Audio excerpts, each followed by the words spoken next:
May banat ngayon ang isang tumatakbong senador sa darating na national midterm election kaugnay sa nagaganap na TRICOM at QUADCOM hearing. Alamin natin ang buong detalye ng balita mula kay Verhil Parba. Kalokohan lang yun.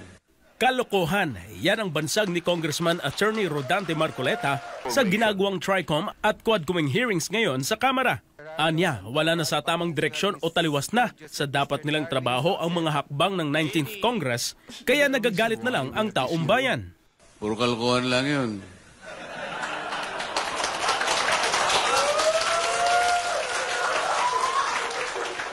Alam ninyo, kasi ang TRICOM at saka yung QUADCOM, marami kasing mga irregular processes ang nagawa. Nagagalit ang mga tao. Nakita nyo naman lahat ng tinawag nila, dapat sana yung mga taong tinawag nila makakatulong para gumawa ng batas. Ani Marcoleta, isa lang ang tunay na dahilan at pakay ng ginagawang kaliwat kanang pagdinig ng 19th Congress at ito ay ang sirain at pabagsakin ang dating Pangulong Rodrigo Duterte, maging ang mga natitirang kaalyado nito na nagiging balakid sa kanilang mga plano. Itong QUADCOM, the central objective is not to enact or legislate. It was directed precisely against only one person, to prosecute and persecute the former President, Rodrigo Duterte. Nangyari na, di ba? Tingnan ninyo yung kanilang committee report. The committee report is fraught with recommendations to charge President Duterte and all the other persons connected with the war on drugs. Yun lang naman His prosecution.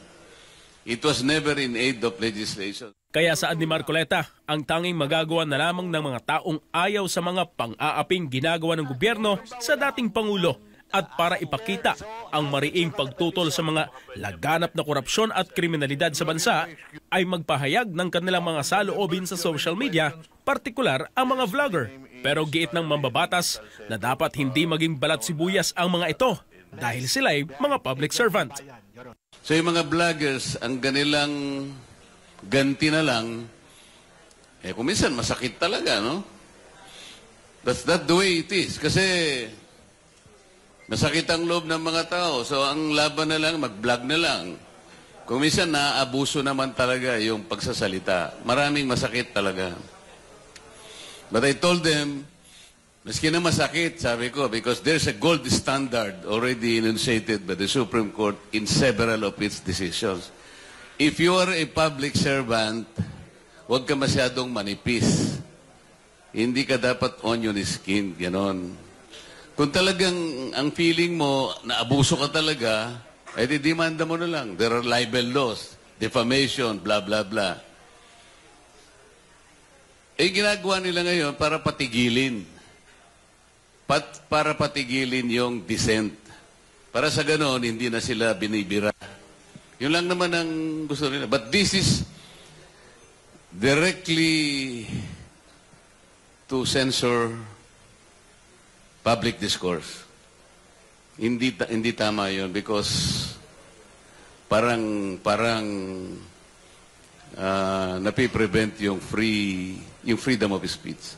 Matatandaan nga na nakailang beses nang ipinatawag ang mga kilalang Duterte vloggers dahil sa paglalahad ng kanilang mga opinyon tungkol sa mga nakikita nilang mga nangyayaring injustice, korupsyon at laganap na krimen. Ngunit sa pinakahuling pagdinig ng Kamara, ilan sa kanila ay hindi sumipot, kabilang narito si Jeffrey K. Eric Celis, Dr. Lorraine Badoy at Sasurugando Sasot. Para sa Diyos at sa Pilipinas kong mahal, ito si Verhil Parba, SBN News.